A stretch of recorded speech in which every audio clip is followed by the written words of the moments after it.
Olá, tudo bem? Tudo bem? Hoje estamos reestreando aqui o Go Talk e hoje a gente vai conversar com o CEO do grupo Ctrl+S Soft, o Rodrigo Moronta, e com o gerente de relacionamento com o cliente, o Robson Rodrigues Júnior. Bem-vindos à nossa primeira conversa de reestreia. Obrigado, prazer. Obrigado, pô, tô animado aí. Vamos ver essa nova fase como vai ser.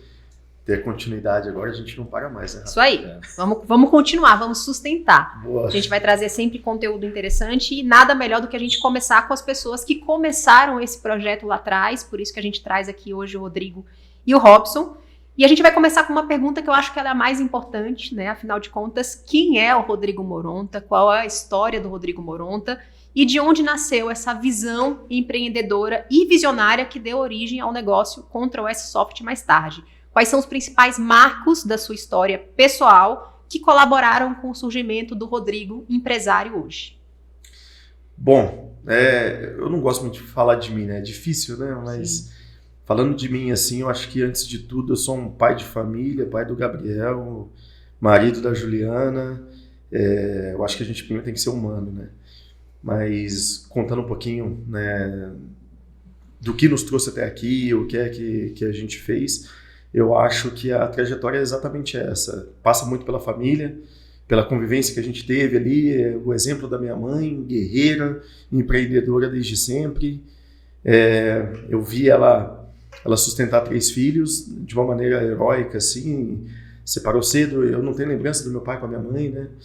Então, o exemplo que eu tive dentro de casa foi esse, né? Eu acho que, inclusive, a liderança é isso, né? Eu acho que a melhor maneira de você liderar alguém é pelo exemplo. Então, não adianta você ficar falando e não fazer, né? Uhum. Tem que seguir aquilo. E minha mãe era isso. Eu não tenho a certeza, mas eu acho que ela tem até a 5ª série ou até a 3ª série, eu não sei qual das duas, mas é até onde ela tinha. Então, com o conhecimento que ela tinha, ela levou a gente até onde levou. Ela criou 3 empreendedores, né? Os meus outros 2 irmãos também são. Também são empreendedores. Também são, é bem bacana. E é isso, a gente pegou do exemplo dela. Quando a gente sai de Pontal ali, né, que é a cidade natal, eu nasci em Sertãozinho, depois fui morar em Pontal. Mato Grosso? Não, isso ainda em São Paulo. São Paulo. Depois que eu vou. Minha mãe, criando a gente ali, ela fazia salgadinho, ela fazia comida em geral e fantástica, assim, né? É difícil a gente falar também, né, porque é minha mãe, mas a cidade lá comprovava isso, né? Minha mãe tinha um sucesso absurdo lá.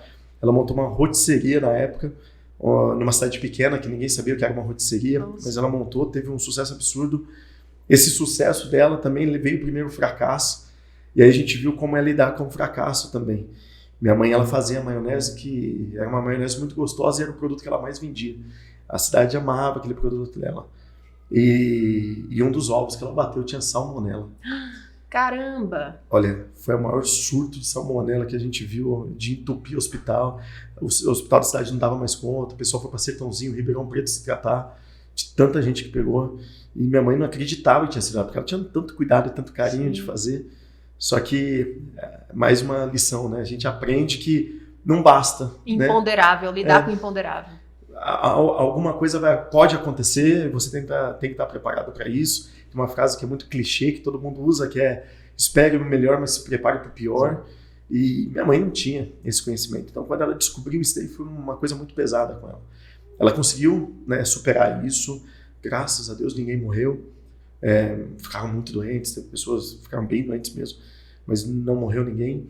E ela conseguiu superar, ela conseguiu de novo. Só que isso assustou ela, assombrou ela. Marcou. E aí sou eu falando, não ela. Eu acredito que isso foi um dos grandes motivos dela ter parado. Porque para você parar um negócio com sucesso, você tem alguma coisa por trás, né? E ela continuou. As pessoas continuaram confiando, entenderam que foi alguma coisa pontual que aconteceu, mas ela não conseguiu mais. Então ela desiste, vai. E aí é outro aprendizado que a gente tem, né? De entender que às vezes o ciclo se fecha e você tem que seguir para o próximo. Então todo esse conhecimento que ela deu, eu resolvi ir para o Mato Grosso. Meu pai era um grande empresário lá de uma cidade e eu resolvi ir para lá, viver uma vida diferente, entender toda a sabedoria que um adolescente acha que tem, que é dono da razão, né? Você tinha quantos anos? Tinha 14 para 15 anos. Adolescente. Era adolescente mesmo. E aí eu tomo a decisão de ir, vou lá e vou tentar. Só que eu esqueci de combinar com meu pai. Então, quando eu chego lá, ele tá indo pro Macapá. Aí o Macapá eu achei muito pra mim, né? Eu falei, pô, não vou tão longe. E na cidade tava ficando meu irmão mais velho, o Raul. E aí é a primeira vez que eu começo a entender que eu tinha que me virar. E aí o meu irmão me acolheu, porque meu pai foi, você vai comigo não? Então se vira, foi bem assim.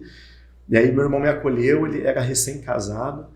E aí eu começo essa vida lá, com ele lá, e entendendo os desafios agora numa empresa maior, entendendo que eu achava, legal, eu ia passar férias, tinha os funcionários, eu achava o máximo aquilo, meu pai era o cara que comandava, meu irmão ajudava, pô, achava demais aquilo, né? E aí eu comecei a trabalhar nessa empresa, aí eu descobri o que é o mundo corporativo. Aí você descobre que uma empresa que não tem uma cultura forte, se você não impõe a cultura, outra impõe por você. Sim. E lá os funcionários, infelizmente, não eram pessoas que estavam olhando para a empresa, sim para o próprio umbigo. Então era uma cultura totalmente ruim, né? Hoje as empresas falam, não, nós temos uma cultura forte. E é importante entender que cultura pode ser ruim, pode ser boa. Se você tiver uma cultura forte e ruim, tu quebra, né? Você não vai conseguir prosperar, enfim. Que foi o caso do meu pai. Então tinha muita corrupção dentro da empresa, tinha muito, enfim, desvios, que a gente foi descobrindo aos poucos. Eu tinha 16 anos, então não tinha maturidade. Fui enganado várias vezes, descobri depois, né, das pessoas que eu gostava. Então me decepcionei, eu falei, pô, eu não acredito que ele pôde fazer isso comigo, né? Eu sempre gostei tanto dele, mas lá estão preocupados com outra coisa. Então essa empresa, meu pai, obviamente com uma cultura ruim, aconteceu o que uma empresa com cultura ruim está fadada. Ela foi à falência, meu pai vende a empresa... O que era essa empresa? Ela era uma distribuidora da Ambev. Então, assim, né, é até difícil quebrar uma empresa dessa, porque se você está triste, você bebe, se você está feliz, você bebe. E até uma brincadeira que a gente sempre fazia lá. A cada 10 cervejas vendidas naquela região, que era do norte do Mato Grosso ali, a cada 10 cervejas, 8 nós vendíamos. Então, um market share muito grande, muito forte, e mesmo assim quebrou. Caramba. Então, todo mundo fala que o mais importante de uma empresa é a venda, e eu acho que o mais importante da empresa é a cultura. Então, o time alinhado, né, você ir para frente, e eu aprendo lá, aprendo nesse momento que não adianta vender, a gente vendia, não tinha ninguém que vendia mais que a gente vendia absurdamente mais do que qualquer outro concorrente. A gente tinha, a gestão era familiar, com pouco conhecimento, o conhecimento é o que dava, então a gente fazia uma conta de mais menos, não serve também. E aí, com a cultura desse jeito, cada um pensando no seu próprio umbigo, pensando em como que eu vou tirar proveito daqui, e não que essa é a galinha dos ovos de ouro, né? Se eu matar a galinha, eu perco. E neles não tinha esse pensamento. Então esse raciocínio lá já começa a ficar ali, né, maturado ali naquele momento. Então isso veio me formando. Então, aprendizado com a minha mãe, um aprendizado com meu pai. E aí eu falo, olha, eu vou tentar ir embora porque eu tinha entendido que aquilo ali era do meu pai, não era meu, e eu tinha que fazer minha história. E aí a primeira vez que eu falo, pô, então eu vou tentar trabalhar para alguém. E consegui uma vaga numa empresa em Rondonópolis, não conhecia ninguém lá, e falei, eu vou tentar o desafio, vou lá, e começo a trabalhar super empolgado, e no decorrer do processo eu descobri que eu era um péssimo funcionário. Minha chefe tinha as ideias dela, e ela pediu, eu não fazia, porque eu achava que era errado, eu queria fazer do meu jeito, e a gente tinha vários embates, né? Então até entregava, mas não entregava o que ela queria, e eu não entendia, né, porque ela queria daquele jeito. E, mais uma vez, apesar dela ser uma gestora que eu me espelho hoje, eu gostava muito do jeito dela liderar. Hoje ela não está mais na agência, ela era proprietária da agência. O que era a empresa? Chamava Market Mix, ficava em Rondonópolis. E eu fazia parte de websites, essas coisas lá. E aí ela hoje ela está numa outra empresa, né? Ela é diretora lá e dona, e ela foi para outra empresa, chama Sementes Adriano, se não me engano, acho que ela é diretora de marketing hoje nessa empresa. Então eu aprendi muito com ela de coisas do que fazer, daquilo que não fazer também. Ela me desmotiva num benefício. Foi quando eu realmente falei assim, não, isso aqui não é para mim. Ela dava quase um 14º de salário normalmente, né, para as pessoas. Então a primeira vez que era para eu ganhar, ela mudou a regra do jogo. E aí eu aceitei, né? Entendi, tinha pouco tempo que eu estava lá. Ela falou, não, a partir de agora tem que ter um ano de casa. E eu não ganhei, a empresa inteira ganhou e eu não. Hoje eu entendo porque ela me deu. Quando eu falei, eu era um péssimo funcionário. E aí no segundo ano, eu falei, agora eu vou ganhar. Aí ela resolveu fazer envelope fechado. E ela achou que os funcionários não se conversavam. Quando ela entregava o envelope, ela falava, olha, ninguém pode falar com o outro de quanto estava. A gente marcou um happy hour pra gente abrir o envelope. As pessoas se conversam. Conversa, isso não existe, né? E aí eu descobri que o pessoal tava ganhando R$2.000, R$2.500 e eu ganhei 150. E assim, e eu julgava que aquele ano tinha sido muito bom para mim. Tinha entregado um projeto muito grande. O meu setor tinha sido muito rentável. E eu não entendia por que. Então naquele momento eu falei, olha, quer saber, eu vou embora, vou pensar na vida e tal. Era um momento que tinha um outro projeto para entregar, mas eu não quis saber. Eu fui lá e falei, olha, quero 30 dias de férias, vou sair de férias. Ela não, falei, não, você não tá entendendo, eu vou. Tu vai dar, não vai dar, eu vou. Aí ela resolveu dar. Aí ela deu os 30 dias de férias. Nos primeiros 15 dias, até um amigo meu que trabalhava lá foi comigo e um outro que é um amigo de infância, né?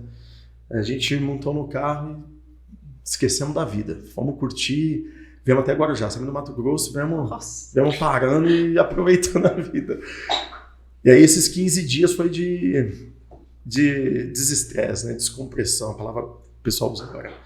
Então a gente na volta eu já não voltei o trajeto todo com eles. Eu já parei em Ribeirão Preto, fiquei em Ribeirão Preto e ali eu queria mudar minha vida. Então eu falei, olha, eu vou ver o que eu faço por aqui. E aí eles foram, estava até no meu carro, eles foram embora com o meu carro, eu fiquei a pé lá na cidade, porque eu já tinha tomado a decisão de não ir. E aí eu comecei a ver o mercado. E eu já estava com o pensamento, pô, eu não consigo me entender com a minha chefe, eu não entendo como que ela faz o que faz e por que faz, não faz sentido eu estar lá. Então eu falei, eu vou sair.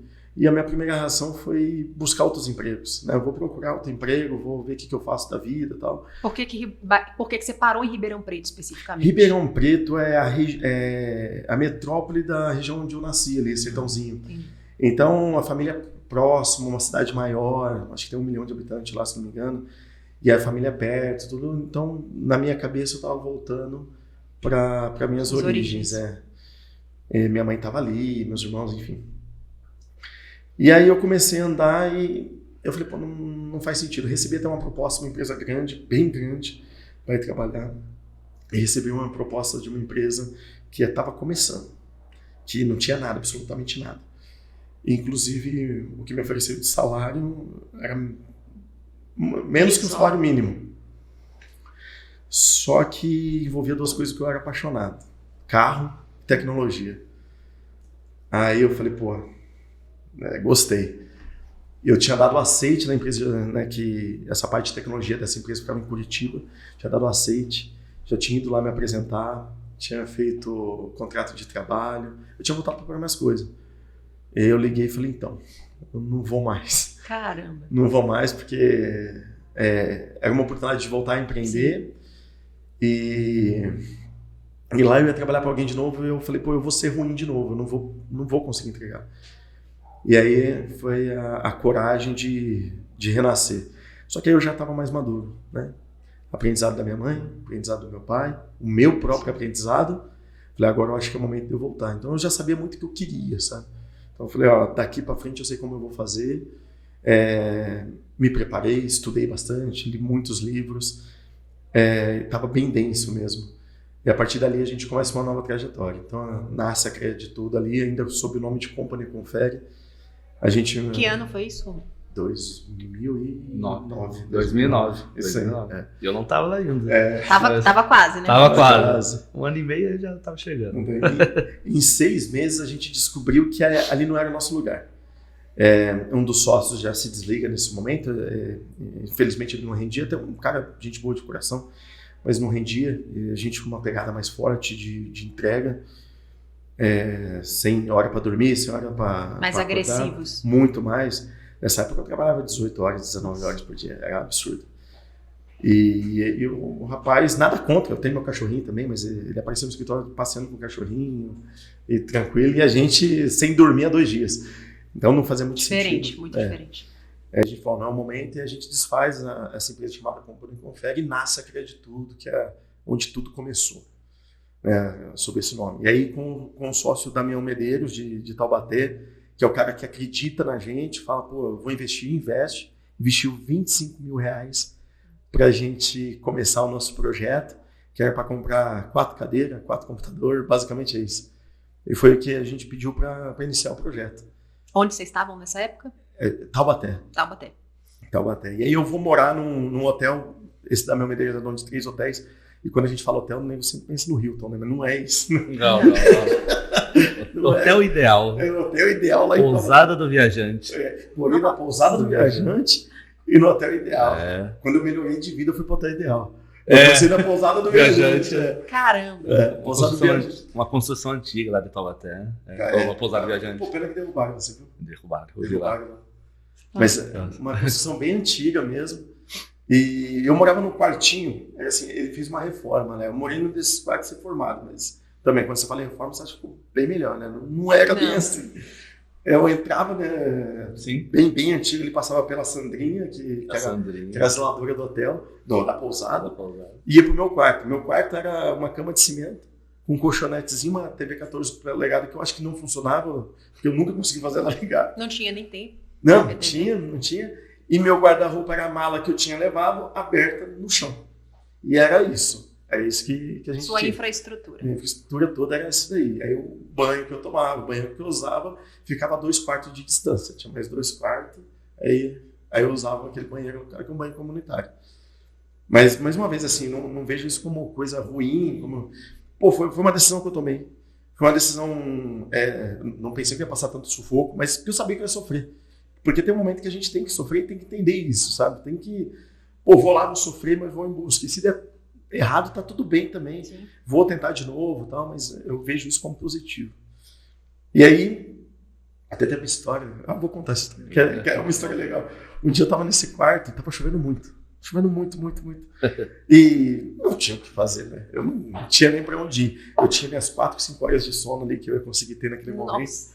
E aí eu entrei assim, vim correndo, né, porque o escritório tem até uma foto lá na frente onde era o escritório, que era no estacionamento nos hotéis dele, que a gente subiu 4 paredes. Foi isso que começou. E aí eu fui dormir, essas horinhas que eu tinha para dormir. Antes do sol nascer, o pessoal chegar, porque quando eles chegavam, eu queria estar junto com eles também. Eles, assim, eram 2 pessoas que começaram lá com a gente. E aí eu corri lá para dormir. E essa chuva em cima do meu quarto tinha uma árvore, não é fruta, era um fruto que ela dava, mas não, sabe? Ela cai no telhado, assim, quebra o telhado, eu acordo com uma pancada no peito desse... Caramba! E água, mas muita água. Aí... Então, esses são os desafios que a gente passava. Os que você passou. Acabei acordando, despertando, tomei um banho quente, porque o banho gelado não foi bom. Não, imagina. Larguei tudo do jeito que estava lá. Falei, bom, já molhou tudo, depois eu volto. Fui lá, tomei banho, voltei a trabalhar. E aí a gente começa já com essa filosofia de que eu tenho esse pensamento, o Robson sabe muito bem disso, né? Sim. A gente, mesmo quando era pequeno, no mesmo momento que era eu, o Robson e o Murilo, eu queria aplicar as políticas de organização, sabe? Você já sabia o quão importante isso era? Sabia porque eu tive minha mãe vindo quebrar, tive meu pai vindo quebrar, fui eu trabalhar para os outros, vi como que é e sei como eles quebram também. Então a gente tinha isso daí já enraizado. Então desde o início, quando eu falava, por que eu vou colocar num CRM essa informação? Você está do meu lado, cara, eu te falo. Porque amanhã você pode não estar aí e eu preciso saber disso daí. Processo. Então tu vai colocar lá. Então, um do lado do outro, a gente fazia isso já colocava bem pequenininho. Trabalhava os 3 numa mesa só. Ficava o Robson, o Murilo e eu na ponta, assim, né, apertadinho ali, com o notebook ali, trabalhando. Então, tinha até aquela brincadeira do telefone. Do telefone, isso é maravilhoso. O cliente ligava pra gente, e aí, eu quero falar com o Rodrigo. Pera aí, só um momentinho que eu vou ver na sala dele. O Rodrigo ao meu lado. Aí eu transferir mudo. Para o ramal do Rodrigo. Exatamente. Ia no mudo e a gente ficava esperando. Uns 15 segundos aí. A gente ficava conversando. Agora para transferir. Tem gente que até canta para fazer a musiquinha de transferir. Maravilhoso. Eu atendia normalmente no mesmo telefone que ele tinha. Eu só fazia assim, eu lembro aqui, Rodrigo. Murilo, seu irmão. Murilo, Murilo, quando meu irmão. ele se juntou com você logo no começo, em 2009, ou ele veio depois? Não, o Murilo vem bem depois, na verdade. O Murilo vem depois do Robson, na verdade. Robson foi o primeiro. Como é que o Robson chega? Como é que ele... Eu cheguei em 2011, né? Tem uma história antes, né? Eu estava morando numa república em Taubaté, que é a região minha, e nessa república eu fiz uma amizade com um vendedor da Creditudo que tinha o Credit Ofertas. Era um outro produto lá, que o Rodrigo também não gosta. E nisso eu estava de auxílio doença, porque eu sofri um acidente feio e quebrei a perna. Então nisso eu estava nesse... Aí eu estava acabando o meu auxílio.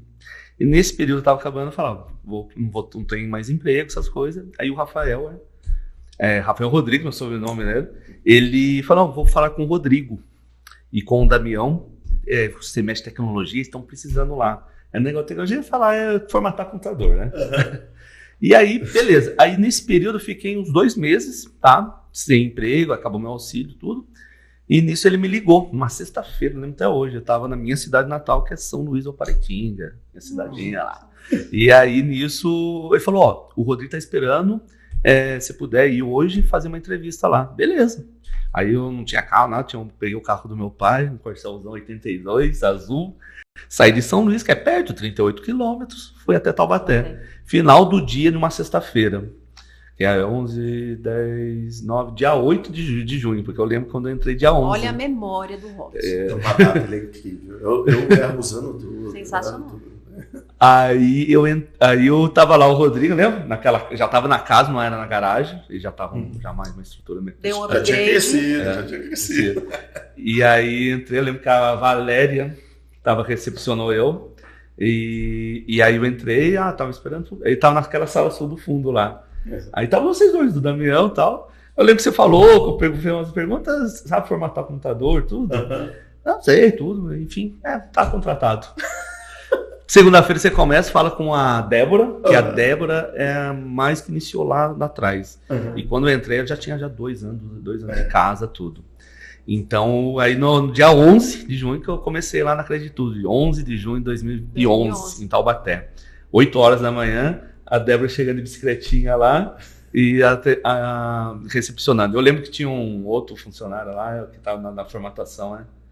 Eu lembro dele, o Yuri, o nome dele. O que vocês faziam na Creditudo?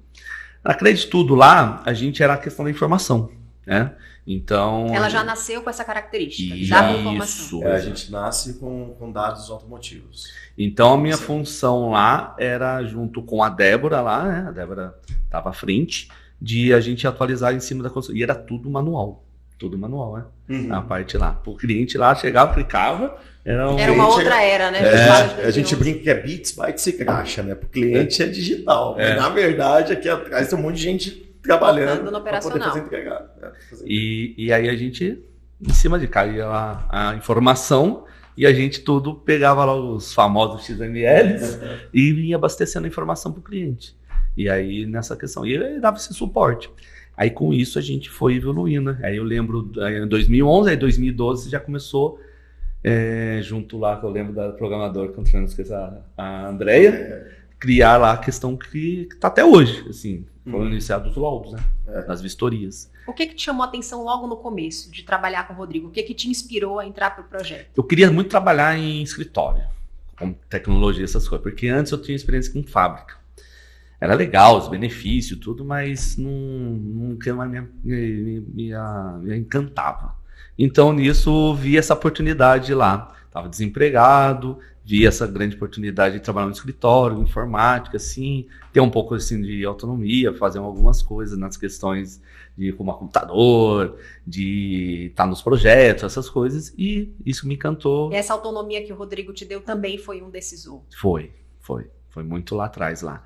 Então, nisso eu vi, assim, que eu também gosto da inovação e crescimento nisso aqui. Então, o Rodrigo é muito nisso. Ele não é só, já estamos ali bem ali, não. Tá bem, vamos embora, fechou, tá como fala, na trilha, vamos pro próximo, vamos fazer uma outra coisa nova, vamos inovar. Então, nisso foi o combustível que a gente sempre tem aqui, sempre. Estou aqui 13 anos e cada ano que passa, para mim, tem coisa nova e isso é o combustível. Porque ficar na mesmice... Você aprende sempre. Exato, sempre estou aprendendo. Cada ano que eu estou aqui, sempre estou aprendendo alguma coisa. Eu acho que isso que o Rodrigo fala que ele traz de aprendizado, né? Com seus pais e com as suas experiências, te leva também a criar uma cultura diferente na empresa que atrai pessoas que também são aderentes a essa cultura que você traz. Sim. Isso, e eu falo assim na questão até da cultura, assim, o Rodrigo preza muito na questão de ter o ambiente do trabalho ser bem harmônico, favorável, amizade. Claro, tem a cobrança, tem a responsabilidade, tem tudo. Mas o Rodrigo, e isso bateu muito comigo com o Rodrigo. Então a gente tem essa pegada, assim, a gente gosta de brincar, mas não, que é sério, é sério. Então, eu aqui, como eu tô 13 anos, eu tenho essa dosagem assim de não misturar as coisas. E isso a gente dá muito bem. É trabalho, ele vai me cobrar, eu tenho que responder, eu tenho que trabalhar. Mas eu tenho amizade também com ele. Mas eu tento o mais possível na hora do trabalho a gente ter essa... separar essas coisas, né? Para bem pra gente e bem para todo mundo também, eu penso nesse sentido aí. Legal. Então, lá dentro, o que move muito assim na inovação. E o Rodrigo me ajuda muito, porque ele dá aquele, sabe aquele combustível? Tem hora que eu sou meio incomodado. Aí o Rodrigo dá aquele combustível e dá aquela engrenagem, vamos embora. E você sabe, o Rodrigo sabe, que é o braço vai embora. Ô Robson, você que está desde o começo, que outras características, como a gente não quer falar que o Rodrigo fale de si, né? Que outras características do Rodrigo você acha que trazem clientes que estão até hoje com a gente? Eu vejo assim, uma palavra que a gente usa bastante, inovação. Então ele vê o mercado lá na frente e no momento certo ali ele coloca aquela inovação para a gente trazer mais clientes, para trazer coisas novas. Então ele preza muito na questão de o que a gente pode mudar para o cliente, o que a gente pode mudar dentro da família. Eu uso muito essa questão, né? Família, lá é o sustento dele, o software. Não é ali tá brincando, apertar botãozinho, não é. É a questão é um sustento para a família. Então a responsabilidade muito grande aqui, nossa, é disso. Então ele tem esse cuidado dentro dessa de manter todo o software, né? E essa questão da inovação, o que a gente pode melhorar para essa família. Então isso para mim é muito gratificante. E eu gosto muito disso, tem hora que arrepia, eu gosto dessas questões mais humanas, né? Teve um cliente aqui, vou dar um exemplo de um cliente que é engenheiros, são no outro ramo, estão entrando no ramo de vistoria, e aí quando a gente mostra com o software que é uma coisa que ele estava sonhando há um bom tempo de executar, e ele falando uma palavra, agradecendo, feliz, enfim, isso aí me arrepia, me emociona. Então é muito gratificante você fazer esse tipo de trabalho. Não é questão, claro, a gente busca dinheiro, lucro, essas coisas, mas é muito gratificante saber que a gente está ajudando outras pessoas aí com tudo isso. Então o Rodrigo tem muito essa questão que eu gosto muito de humano, de ajudar nessa questão. Então, como eu sou uma pessoa que estou mais tempo aqui, as pessoas novas que entram na empresa, eu tento passar essa mensagem. Tá? Não é só o software, a gente quer ganhar dinheiro, quer conquistar ter as nossas conquistas, mas a gente ter essa consciência aqui dentro da empresa, que a gente aqui tem família lá atrás. Então o cara que está trabalhando, está num pátio com sol, tudo, imagina o software não funciona, então a gente tem que estar funcionando o software, aplicativo, enfim. Então tem essa preocupação, essa essência. E o Rodrigo é muito isso na questão de manter e inovar.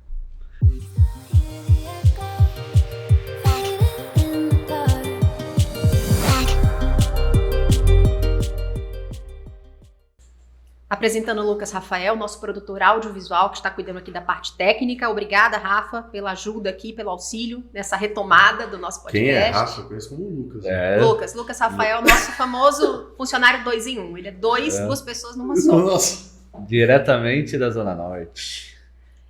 Continuando as nossas perguntas aqui, aproveitando a presença do Robson e do Rodrigo, de onde que surge a Vistoria Go? Em que contexto e cenário econômico e com que finalidade essa marca surge para a Control S Soft? Tem uma parte dessa história que eu não contei ainda, que a última vez que eu contei essa história, acho que na Band News, não foi? Band News, pessoal aí. Eu acabei esquecendo de contar essa parte aí. A ideia mesmo nasce em 2014, finalzinho ali do ano, né, de 2014, que a gente pensa que seria bacana ter alguma coisa assim e a gente começa a escrever. Só que aí veio a pandemia depois. A gente já estava pensando tal, em fazer, e a pandemia acabou fechando muito dos nossos clientes, né?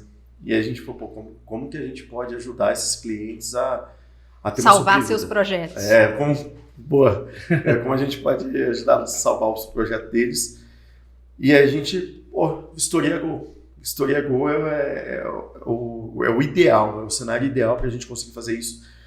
Porque, né, acho que por sorte, por competência e por ajuda divina também, a gente consegue se conectar muito a grandes players, né? E aí eu falo financeiras, locadoras, enfim. E a gente sabe que o pequeno não tem acesso, ele não consegue se conectar a esses players. Então a gente fala, vamos pegar a demanda, que existe uma demanda, que hoje está centralizada em 3, 4 pessoas, e vamos democratizar essa demanda. Vamos levar para quem está lá, para quem precisa, que isso vai ajudar a dar uma sobrevida para esse pessoal. Então a gente acelera o projeto da Vistoria Go. O que era esse projeto? O projeto é fazer um marketplace de vistoria automotiva. Começa assim. Hoje nós já somos um ecossistema, né, do mundo automotivo, mas o projeto se inicia... Original é isso daí. Então a gente sabia da demanda que existia e sabia que estava centralizada, né? Então vamos democratizar, vamos diversificar isso, levar para outros players e nada mais democrático do que um marketplace. O marketplace, o usuário vai lá, escolhe qual que é o melhor player. Eu gosto disso porque você tem o fato da meritocracia. Ele vai escolher aqueles que são os melhores, estão se dedicando. O preço não é sempre o mais importante. Às vezes ele quer ser bem atendido, ele quer conseguir entregar bons produtos. E o marketplace te proporciona tudo isso. A ideia era conectar o vistoriador a quem precisa da vistoria. Exatamente. Esse é o lugar para fazer isso. É isso aí. Então a gente foi até os grandes players, fomos muito bem recebidos e começamos a fazer essa conexão, né, Robson? Sim.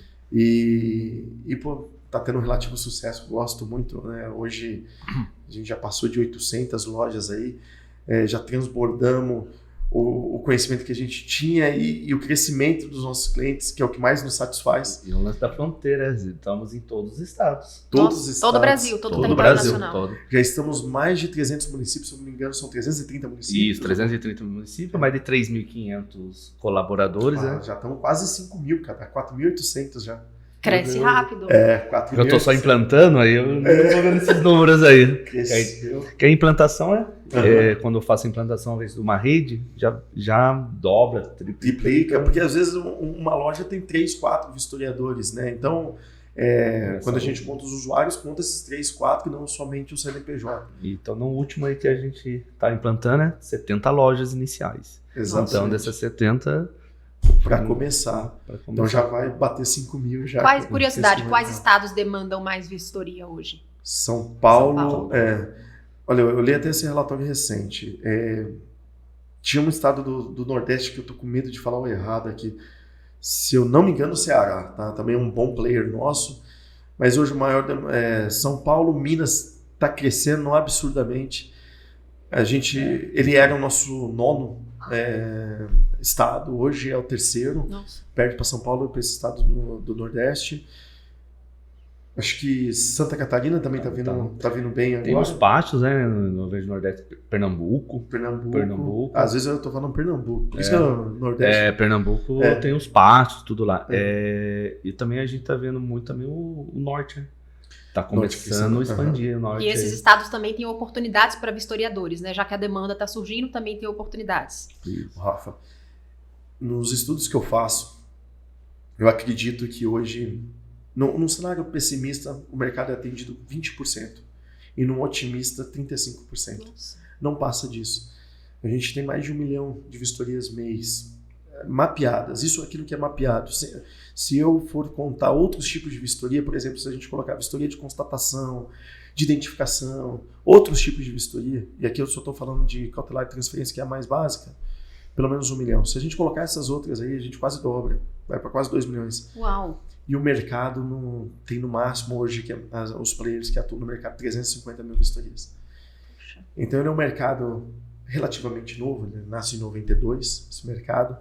Até de uma empresa que é cliente nossa, a Terceira Visão, que começa isso tudo, e depois vão nascendo todas essas outras empresas. Sim. Mas ainda é um mercado muito pequeno. Então assim, eu quero crescer. Se você pegar só um mercado que ninguém está atendendo, já é um mercado absurdo. As empresas hoje, elas não usam, por exemplo, vistoria em moto. Uma ou outra que tem. A representatividade de moto no cenário nacional é de 27%. 27% dos veículos no Brasil de moto. Se você só começar a atender moto, tu já aumenta o mercado em 30%. Uau. E o próprio dentro do mercado, que eu tenho esse relacionamento ao cliente, criando os produtos e tudo mais, tem a vistoria de máquinas agrícolas, que começando. Que está crescendo, né? Está crescendo. Agro, né? O agro crescendo, é bem bacana isso. Bem bacana. Então, tem clientes que entram em contato que até assusta quando fala existe, mas tem, tipo, não. E aí a gente mostra a questão nossa aqui da vistoria. Você estando com a gente com a plataforma, você consegue modular esse tipo de vistoria. Então começa ele abrir a mente dele, que ele está com o software na mão, ele poder atender, criar novos produtos em cima disso. Aí veja, até voltando para a questão, qual é o cenário socioeconômico, né? Veja, o nosso pensamento era, precisamos fazer com que essas empresas consigam sobreviver. E muitas dessas empresas falam, vou fazer a vistoria de transferência que é obrigatória e não se mantém a empresa. E a gente sabe disso. A gente tem inúmeros estudos que comprovam isso. E um dos trabalhos que veio a gente precisa colocar na cabeça dessas pessoas que é necessário você fazer outros serviços. Você só tem um, você não vai conseguir. Se fecha para outras possibilidades. Quando você começa a aumentar, a rentabilidade aumenta. Então nasce o projeto Escola do Carro. Como que a gente vai fazer? Nada melhor do que a docência, né? Então, como que nós vamos fazer para colocar isso na cabeça deles? Para que eles entendam que eles podem crescer tendo outros produtos do que ele já está fazendo. Muitas vezes a gente ia abordar, né, o cliente, ia prospectar, e ele falava, não, aqui eu só trabalho com transferência. Ele falava, mas fica com o nosso contato, daqui a 3 meses você vai ligar para a gente. A gente sabia, é o prazo, ele abre. 3 meses ele descobre que a vistoria de transferência não é suficiente, e ele precisa buscar. Aí, como a gente já foi prospector, deixou nosso cartão, ele acaba ligando, realmente, como que funciona? Você tem razão. A sua visão já deu para ele essa possibilidade. E tá acontecendo, viu? Tá acontecendo. Esses últimos meses, principalmente no estado de Minas, né? Sim. Que tá começando, estão vendo essa visão que eu dei. Então já estão aqui com a gente, já criando produtos e fechando a plataforma. Eu vou aproveitar que vocês falaram da Escola do Carro, eu queria que a gente explicasse um pouco mais desse ecossistema da Control S Soft, né? Pensando numa linha do tempo, como que essas marcas foram surgindo, quando e para atender quais necessidades de mercado? Queria que você contasse um pouquinho pra gente. Acho que antes de tudo, né, além da gente pensar na inovação, nós somos inconformados, né? A gente não aceita as coisas como elas são, porque a gente acredita que dá para ser melhor sempre. Então a gente faz uma coisa, acha muito legal, e no outro dia a gente não gosta mais, vamos fazer melhor de novo. Então, e criar a cultura do inconformismo é muito difícil, né? Você não se acomodar, querer mais, querer melhorar sempre. Então as marcas nascem por causa disso. A gente vai para o mercado, identifica que tem dificuldade, que as pessoas não estão conseguindo, e nosso pensamento é como que nós vamos ajudar, como que nós vamos melhorar, trazer essa coisa que ele faz em 18 dias, fazer em 2, como que nós vamos fazer isso, e a gente trabalha muito essa maneira de pensar. A inovação, às vezes a pessoa pensa que inovação é fazer um equipamento novo, é inventar uma coisa do zero. O inovar, se você pegar marketplace, existe. Né? Vistoria de carro existia, documentação de carro existe. O que não existia é tudo junto. Juntar tudo isso. Então a inovação foi o ato de juntar as coisas. Então, às vezes inovar é mais simples do que o monstro que criam na cabeça. Então a gente consegue criar, a gente compreende isso e a gente consegue inovar por causa disso. Então as outras marcas vêm para apoiar. A gente vê a necessidade de criar um ecossistema. Eu sempre falo assim, gente, eu comprei o carro e agora? Ou eu vendi o carro e agora? Então a gente busca resolver esse problema. É essa a pergunta. Fui lá, comprei meu carro, como eu resolvo o meu problema? Hoje é quase uma gincana. Então eu vou no despachante, faço a vistoria, volto na concessionária, na loja de carro, aí eu falo, aí chama a seguradora. Não, é cansativo, você até desiste. Mês que vem eu faço o seguro porque não tá dando, eu já cansei de correr atrás. Às vezes você compra o carro, paga o carro, leva 15, 20 dias para você pegar teu carro. Somos inconformados. Então como que a gente vai fazer? Então a gente começou pelo software, viu que só o software sem o conhecimento não ia ser aplicável. Vem a Escola do Carro para apoiar esse conhecimento, para ajudar a fazer essa construção de mentalidade de que podemos evoluir constantemente. Aí vem, quando a gente está fazendo a vistoria, as coisas não se conectavam. A gente conhece que é até sócio nosso no projeto, do DocGo. Trazemos a parte de documentação para operação, para que tudo fique num único só local e você consiga resolver no mesmo dia tudo que você levaria dias ou semanas para resolver. Então, como que ela surge? É através do inconformismo, depois a gente aplica a inovação para a construção disso daí, mas sempre atrelado ao ecossistema automotivo.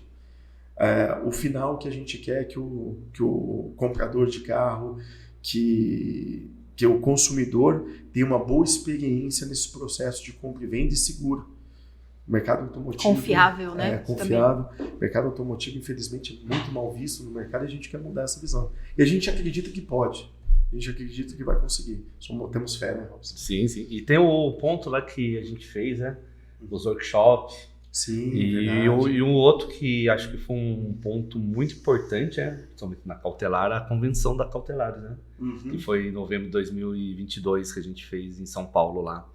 Isso aí juntamos pioneiros, né? Sim. Eu lembro muito que iniciou lá o Marco Antônio da Terceira Visão, com a Fabiana, enfim, e várias outras empresas, e depois, acabando essa convenção, vemos várias bandeiras brancas com franquias, conversando, trocando informações para evoluir.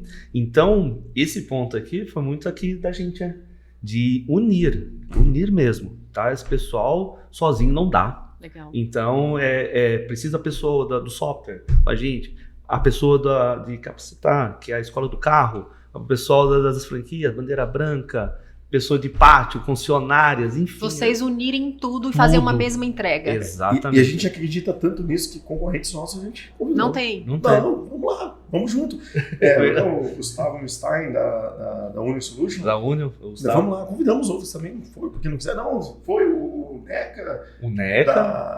Da Oxy, né? O NECA da Foi Oxy. também. A gente convida. A gente acredita que o mercado pode ser melhor. E quando a gente concorre, a gente não é inimigo. A gente acredita que se a gente se apoiar, a maré sobe, quando a maré sobe, os barcos sobem juntos. Colaboração em vez da competição, né? Uma palavra mais bacana dos negócios. Vamos ajudar. A gente acaba criando outras marcas porque a gente não acha competidor no mercado que faça. Então a gente prefere dar esse gás, dar essa energia para melhorar o mercado. Muitas das coisas que a gente acaba desenvolvendo, depois o mercado copia, a gente aplaude de pé isso, a gente fica feliz. Sim. Porque é uma inovação que a gente levou, uma facilidade que a gente levou para o mercado, e quanto mais forte o mercado tiver, todos os players, e tem mercado para todo mundo ganha. Ganha, né? A melhor forma de fazer negócios. Uhum. Agora, falando um pouco sobre os clientes, quem foram os primeiros clientes, principalmente da Control S Soft e da Vistoria Go, e o que eles estavam buscando? Bom, Vistoria Go, quem foi o primeiro, cara? É mais recente, isso é bom de solicitar? Eu lembro muito que eu lembro de sentado aqui atrás da Cavac. Cavac foi o nosso primeiro cliente. Cavac. Eu lembro a primeira aqui, a vistoria, Robson, aqui é a primeira vistoria. Eu que fiz. Olha, eu estava sentado aqui, tô fazendo isso. Era 4 carros. E de tal. Foi nosso primeiro cliente, já uma multinacional. Isso é real. Até começaram bem. Começamos uma multinacional mexicana. Eu lembro o Gabriel falando assim, é real mesmo? Verdade. Cara, esse aí é real, esses testes. E as expectativas que eles tinham? Confesso que a gente não supriu todas. A gente acabou errando, era o primeiro projeto muito novo de algo que não existia no mundo. É difícil, né? Você aceitar e conseguir pensar em tudo. Só que a gente hoje entende, né? A gente tem menos ansiedade quanto a isso. A gente entende que um produto novo vai ter problema e tá tudo bem. Tudo bem, a gente vai ver aquilo. Mas eu vejo na questão operacional foi perfeito. Funcionou. A gente atendeu, a gente tinha uma SLA fantástica com eles. É da SLA. Infelizmente, quando eles mudam o projeto, né, eles mudaram o projeto e no projeto novo deles a gente não se encaixava mais. E a gente acaba perdendo esse cliente para uma empresa que oferecia um equipamento que a gente não oferece e eu acho que nunca vai oferecer. Exato. E a gente acaba perdendo a concorrência para esse player. E tá tudo bem. Quando a gente não é capaz ou não tem competência ou não faz parte do nosso escopo, Eu estava falando um pouquinho antes para você, né? Essa autocrítica acaba Exato. sendo permanente na sua vida também. Exato. Né? Então, assim, os nossos valores são inegociáveis, é o que a gente está fazendo, a gente sabe. Então, se não tá dentro do nosso escopo, a gente não vai fazer, a gente vai seguir o caminho que a gente acredita funcionar. Mas entregamos, né? A gente não sai brigado com eles. Não. Pelo contrário, a responsável pelo departamento falou, eu tenho certeza que um dia a gente vai voltar a trabalhar junto, estou muito triste, vocês vão continuarem. E, enfim, né? E eu Faz vejo parte. assim, que abriu outras portas, outras pessoas começou com conversa. Começar com uma multinacional faz diferença. Muito, muito grande. Tá no meio, Rodrigo? Exato. Começamos a estar no meio desse meio corporativo. Existe aquela empresa lá, pequenininha lá. Bacana. E da Creditudo, quando começa, olha, eu lembro que eram empresas de vistoria pequenas, mas são 15 anos. Muito tempo. Eu não consigo lembrar, assim, dos primeiros. Eu lembro de um em especial, porque está com a gente, inclusive até hoje. Muitos daqueles que começaram lá, infelizmente, quebraram na pandemia, pouca gente resistiu. Tinha aquela Tinha a Plena Visão, que foi um player, player grande. A Plena Visão foi lá atrás, né? Foi lá atrás. Foi lá atrás. Grande. E o Ale, da Joinville. Da Joinville. Santa Catarina, a gente aqui em Taubaté na época ainda. Taubaté. Em Taubaté, um cliente de Joinville, pô, foi fantástico. Esse cliente nós tô indo daqui algumas semanas para lá. Verdade. Eu conheço ele praticamente 10 anos, mas só virtualmente. Pessoalmente eu não conheço. É o que acontece mais, né, nesse mundo hoje que a gente vive. E nós temos uma interioridade muito grande, uma relação assim, bacana. uma relação muito boa. Aí eu falei com ele até hoje, dessa vez eu vou conhecer você pessoalmente aí. Eu vou tentar trazer o Ale aqui. Legal, vamos bater esse papo com ele. O Ale Os clientes de vocês, eles chegam muito de forma orgânica, né? A captação de clientes de vocês, como é que funciona no dia a dia? Indicação? Eu acho que é a primeira vez em 15 anos que a gente tem uma equipe de vendas. A gente falou, a gente vende o que vende sem vender. Imagina um dia que vender. A gente sempre falou isso. Porque é exatamente isso. Os nossos clientes acabam indicando e às vezes um funcionário de uma empresa sai e vai para outra empresa e leva a gente junto. Legal. Hoje é muito assim que acontece. A venda que acontece, por exemplo, no mundo corporativo, né, os grandes players, é exatamente isso. Um indica, aí ou vai eu, vai o Robson, apresentar o produto para esse novo player, e a gente realmente vai lá e apresenta o produto. Não somos vendedores natos, né? Mas a gente vai lá, apresenta o produto, eles gostam, acabam contratando e a gente segue. Agora vem por demandas, né? Tem um exemplo do Rio de Janeiro. Recebeu a demanda. Verdade. Recebeu a demanda. Aí já o Vistoria Go impulsionando. A gente tem os players e a gente, quando leva essa demanda para esses 800 CNPJs que estão plugados aqui, a gente leva a demanda para ele e às vezes ele conhece a gente por essa demanda que a gente levou para ele. Legal. Falou, tem 50 carros para você fazer em tal lugar. Quer fazer? Quero. Faz. Aí ele conhece a gente, mas como que funciona? Aí a gente vai explicando, quero ser cliente. Aí vira cliente. Quero. Mas é sempre assim. Agora tem 15 dias que o Vinícius está aí? O Vinícius... Não, nem 15 dias. Acabou de começar, né? Acabou mesmo. Hoje ele está fazendo, acho que o 9º dia. 9º dia. Então, a gente vai ver essa experiência de vender agora. Legal. Então ele vai começar a coordenar. Tem o Lucas que está com a gente aqui, que cuida da parte do marketing, né? Cuida da nossa... A Rafa que cuida da nossa... comunicação. Então agora que a gente está estruturando isso para ver como é vender. A gente ainda não sabe direito. Olha, se os números já são bons, assim, imagina os que virão, né? Exato. E aí a próxima pergunta vai passar por aí, né? Qual que foi o faturamento inicial, pensando lá atrás, né? Quando vocês começaram, e qual que é o faturamento de vocês hoje? Tem alguma projeção para os próximos anos? Tem. Assim, a gente começou com o primeiro mês faturando R$5.000, foi até um susto. O segundo mês a gente faturou 30 e quase quebrou, porque a gente não estava nem preparado para faturar. Isso tudo. Quanto mais para vender R$30.000. Meu Deus, o que aconteceu? A gente não sabia nem como cobrar, foi um desespero. Aí no terceiro mês a gente foi ajustando, não conseguiu receber os 30, depois foi recebendo. Foi uma loucura. Erramos o software não cobrava direito, enfim. Mas foi uma loucura, mas a gente conseguiu. Hoje a gente já está na casa dos 7 milhões aí anuais, né?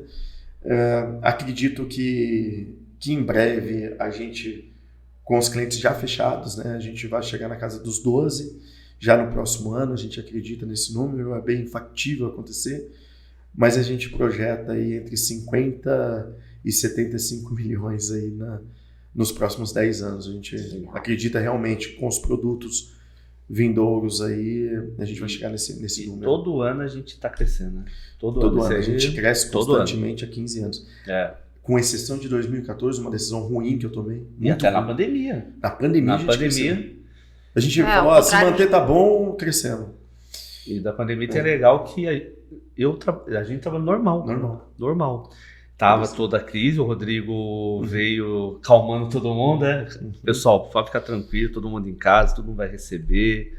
Isso aqui. Só não vou pagar o vale transporte, vocês não estão vendo. A única coisa que foi pedir um tal de home office do vale transporte. E a pandemia veio aí, é uma loucura para todo mundo, mas vamos usar a pandemia no lado bom.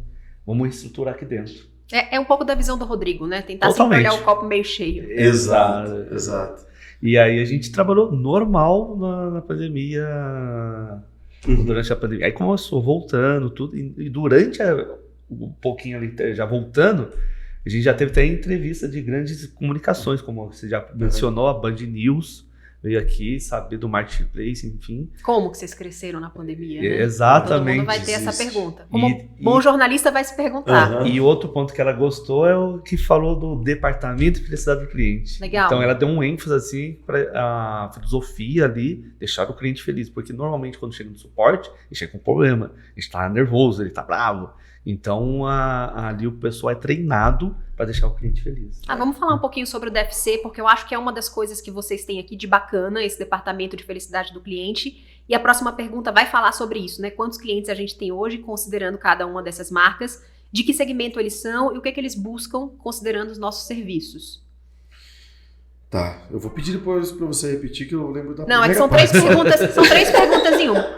Mas vamos lá. Mas que a entrevista de futebol, o cara manda 8, É uma pergunta pegadinha, 3 em 1. Quantos clientes a gente tem hoje, em média, considerando cada uma das marcas? Aí você me pegou. Eu vou te falar entre plataforma primeiro, em torno de 608, se não me engano, 615, alguma coisa assim. Você fala tanto do Master ou Sub ali? Isso. Plataforma, isso. Isso. Aí, se você englobar a Vistoria Go, mais de 830. Agora, se englobar todas as marcas, eu nem sei, já passa das milhares. É muita coisa. Aí eu já não sei. Mas esses daí são os recorrentes, né? Por isso que acaba ficando mais na memória. De que segmento que eles são, Rodrigo? Aqui a gente tem entre financeiras, locadoras, lojas e concessionárias, mesmo grupo aqui. Despachante, vistoria automotiva. Empresa de tecnologia. A empresa de vistorias, Empresa de vistorias. Esse segmento. Eu sempre falo o seguinte, tem carro, é cliente nosso. Legal. É isso, então... Tem uma infinidade de possíveis clientes. Esses daí são conectados, plugados o tempo todo, mas se tem carro, a gente pode estar envolvido. A gente tem a apresentação comercial e a gente mostra as marcas, os clientes que acreditam na gente em 2009. Tem até essa frase no final da apresentação, desde 2009, acreditando aí na nossa inovação. E aí eu tento lá, a gente colocou todos esses tipos de cliente, falando, tem cliente aqui que ele executa vistoria e solicita vistoria. Tem cliente que só faz parte de documentação, tem a parte de tecnologia, tem a parte de concessionárias, enfim. Então, isso mostra como a gente trabalha os serviços que a gente oferece. Então, em números mesmo nessa questão, tá? E falando um pouquinho sobre DFC, de onde veio a ideia de ter um departamento de felicidade do cliente? Rodrigo, e aí vou emendar com uma outra pergunta. É uma preocupação da empresa também cuidar das pessoas e vocês vêm implementando um plano de crescimento individual, né, das pessoas. Fala um pouquinho sobre isso, Rodrigo. Carreira aqui em Y. Vou começar com a parte do DFC, porque em algum livro eu estava lendo e eles estavam falando como era importante, né, essa visão do cliente. Não sei se era Jeff Bezos, não lembro. Enfim, um livro qualquer. E estava falando como que era importante, né? E uma da frase do livro falava, né, que a felicidade do cliente ela tem que ser mensurada. Legal. Você tem que ser mensurada nada melhor do que um departamento cuidando desse item, né, da felicidade do cliente. E assim nasce o departamento de felicidade do cliente.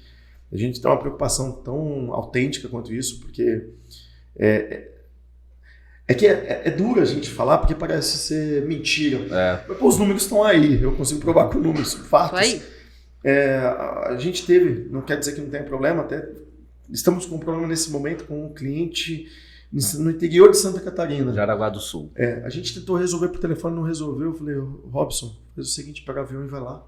Isso. Tu vai lá, porque é difícil isso acontecer. Não é porque a gente falando fica estranho, né? Mas é verdade. Vocês fazem mesmo isso na A prática. gente faz isso, a gente fica preocupado com a felicidade dele.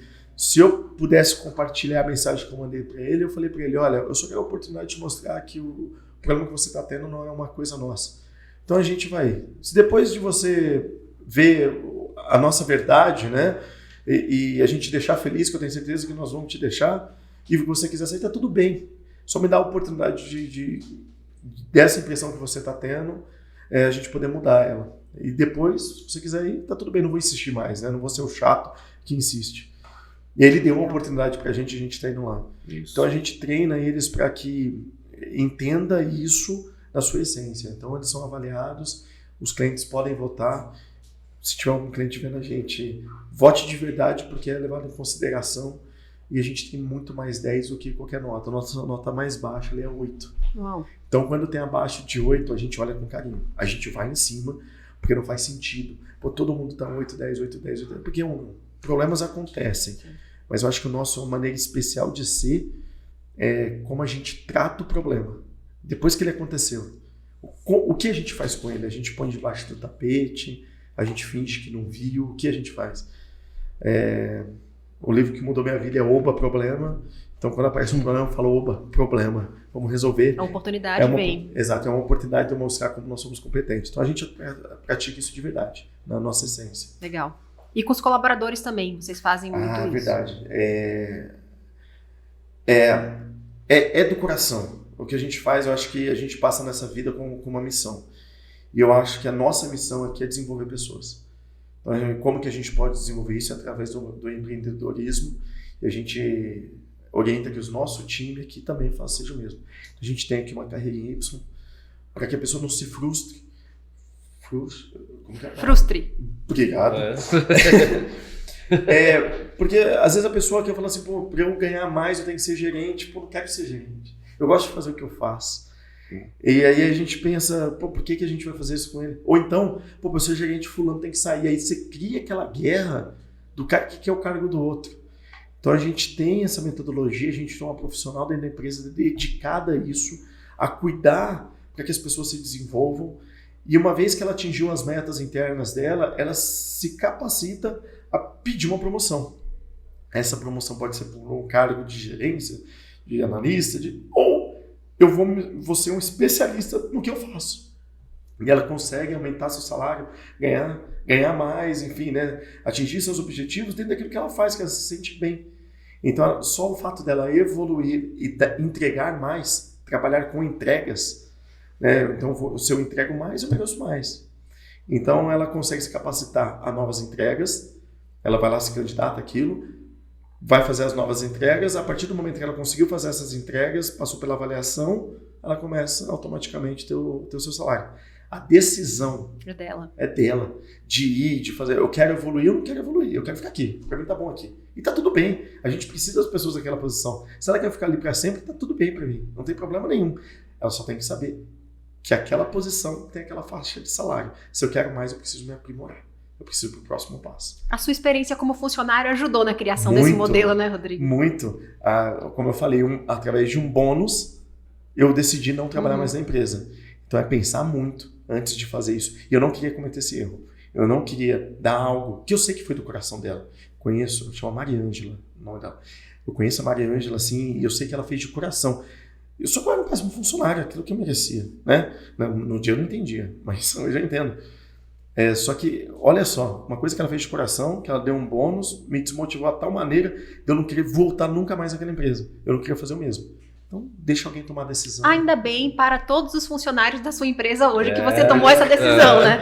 Vamos pensar assim. E lá a decisão lá atrás em Ribeirão, hein? Quem diria que ia resultar na empresa que você tem hoje? Rodrigo, quais que são os principais desafios do setor automobilístico hoje? Eu queria que a gente falasse um pouquinho sobre setor automobilístico. Em relação às vistorias, que mudanças que aconteceram e de que forma a nossa empresa e os nossos negócios acompanharam essas mudanças? Foram muitas, né, ao longo dos anos.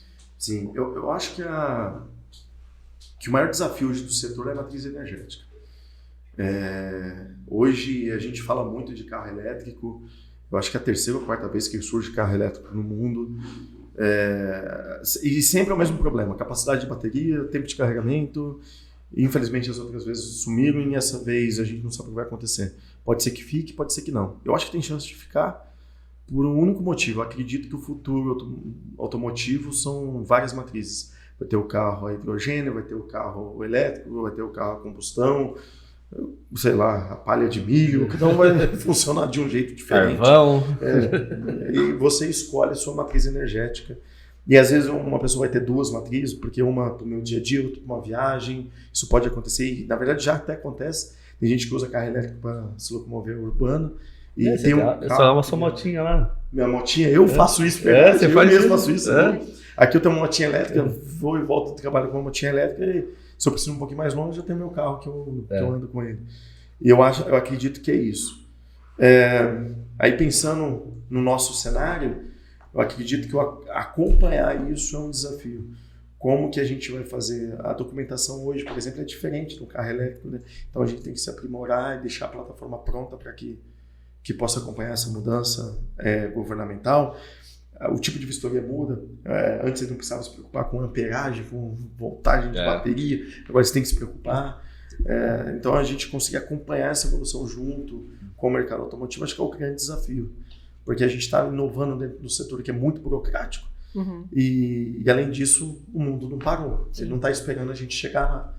Então a gente está no desafio de fazer isso e ainda acompanhar as mudanças que estão tendo. Legal. A gente sabe que surgiram e ainda vão surgir muitas empresas de vistoria até por conta dessa demanda que você está citando.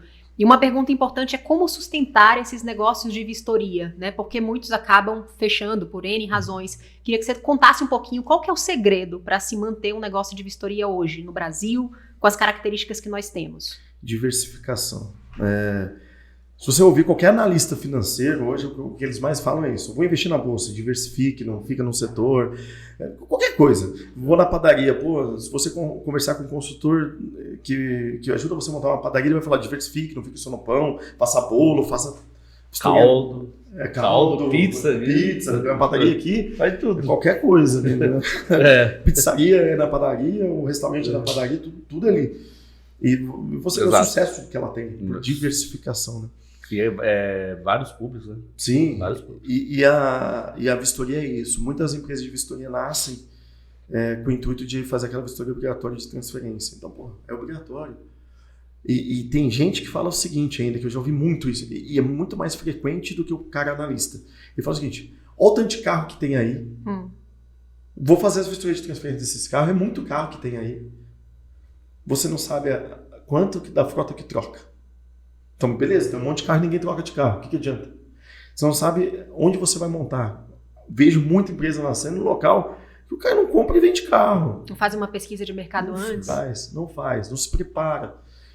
Aí ele vai lá e monta e fica esperando que o cliente caia no colo dele. Fica lá. Ele é obrigado a fazer a transferência. Só que se é um setor privatizado, a gente tem um monte de empresa. Se você não se mexer, não vai cair no seu colo. Então, assim, é entender que somente a vistoria de transferência não resolve o seu problema e você precisa diversificar. Vou falar alguns nomes aqui, vistoria de desmobilização, de constatação, de seguro, que é a vistoria prévia, enfim, é uma infinidade. Tem aí, eu estou acabando de entregar um produto para um cliente que a gente tem em Porto Velho, no Rondônia, pré-compra. Pré-compra. Ele analisa toda a parte mecânica. Vistoria de pré-compra. Pré-compra. Depois vai ter uma outra vistoria de cautelar, avaliação. Então, o histórico do carro, Rodrigo, essa jornada, ela tem várias vistorias. Tem vários pontos. E aí a pessoa abre o negócio para pensar somente na transferência. E ele tem o historiador, tem os equipamentos, tem o local, para fazer todos os outros. Nada impede ele de fazer. E ele não faz. É a mentalidade da pessoa, né, que precisa acompanhar essa necessidade de diversificação. Exato. E quais que são os números da nossa empresa hoje? Falando de número de colaboradores, por exemplo. O que a gente tem hoje de consolidado aqui? CLT, eu acho que nós somos 22. 22 para 25. É isso aí. Isso né? aí. E aí a gente tem uns PJ que tem mais umas 10 pessoas ligadas a gente, aí dá uns 35 pessoas. Clientes, parceiros de negócios e marcas. Quais são os nossos principais números e nomes? Clientes, a gente tem 830 no ecossistema, né? O ecossistema recorrente, isso daí, que utiliza a nossa plataforma pelo menos uma vez no mês. Então a gente considera esse cara um cliente. Deixa eu apertar aqui, ó. O pessoal está me cobrando ali.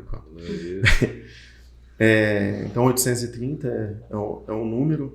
Marcas, eu acho que marcas conhecidas nacionalmente aí, a gente tem Localiza, tem Proxy, tem Alelo, tem Web Motors, com a K10. Que mais? Mais de 650 marcas, né, que vocês têm aqui. É isso, mais de 600... Minha pesca aqui fala mais de Alelo, 650. Mais de 650 marcas aí, e esses são recorrentes. Alelo, falei. É muita empresa. Nova, que é do... A Pluxi, eu falei também já no início. Mas é muita gente aí pra gente lembrar, mas essas são grandes marcas que acho que é conhecida do público em geral, né? E pensando nos nossos diferenciais, e aí a minha pergunta é para os dois, quais vocês acham que são os nossos diferenciais de mercado e que tipo de feedback a gente tem dos nossos clientes? Robson, que está ali na ponta, o que a gente ouve dos nossos clientes que corroboram com essa visão? Eu vejo assim, muito assim, o diferencial, né, da gente, essa plataforma ser muito flexível. E nisso aqui, abrir essas portas que a gente está falando aqui, né? Abrir essa mentalidade e criar esses novos produtos e tudo mais. Então, eu vejo assim que sai dessa mesmice, é só aquela vistoria, aquele padrãozinho e tudo mais. Então, isso eu vejo muito dos nossos clientes nessa questão de explorar mais, cada vez mais. Eu tenho um exemplo recente aqui, que está um cliente dentro nossa, da uma rede, a Nova Visão lá do Tadeu. Ele começou com 2, já está com 10, já está indo para 18 unidades. E ele estava com um produto, só um produto. Quando a gente implantou em fevereiro, estamos aqui em julho. Ele já está indo para o 5º produto. Ele comprou um equipamento que custa R$30 mil, por conta que a gente poderia ajudar na questão com o software. Então, eu vejo nisso aí, nesse ponto. Que bacana. Tá? Essa preocupação que você tinha no começo, de ajudar as famílias. Quantas famílias vocês já impactaram com essa entrega, né, dos produtos? E o outro ponto disso aí, não só de entregar o produto, e ver que ele está satisfeito e está empolgado. Isso é um combustível para nós sensacional. E ele está vindo semana que vem aqui, para a gente criar esse produto, finalizar esse produto, vamos fazer os testes aqui, com equipamento, tudo, e que ele já está, porque ele tem de banco, concessionário, essas coisas, e inovação, sempre. Que bacana. Para finalizar, vou fazer uma pergunta que é para vocês dois, tá? Olhando para trás, Rodrigo, Robson, o que vocês fariam de diferente do que vocês fizeram e que conselhos vocês dariam para o Rodrigo e o Robson de 20 anos atrás? Faria diferente... Deixa eu pensar aqui. Agora deu uma... Você sabe? Uma pergunta reflexiva. Mas estou passando um filme aqui diferente aqui. Assim, eu sei que de praxe, né, os empresários, grandes coachings, mentores falam, não faria nada de diferente porque é o que me trouxe até aqui. Pô, eu faria um monte de coisa diferente. Um monte. Eu ia pensar 2 vezes antes de me aliar a algumas pessoas. Teria lido mais livros de negócio e autoajuda no início da minha fase adolescente, adulta ali. Teria me preparado melhor para esse mundo que vem, sabe? Eu teria feito isso porque a minha vida teria sido bem mais fácil. Pô, os perrengues que eu passei, beleza, eu passei, sofri, eu entendo, sou grato por cada um deles. E é isso que eu penso de diferente, assim. Aceitar que eu passei aquilo não faz com que... lá atrás eu queria passar por aquilo. Não queria. Não foi legal. Não foi legal eu viver aquele... Que eu contei a fruta que caiu no meu peito. Pô, não foi legal. Não precisava ter passado por aquilo. Mas sou grato. Sou grato porque ele me construiu. Mas teria feito diferente. Entende? Teria feito mudado minha vida para ter sido mais simples. A gente tem uma vida só.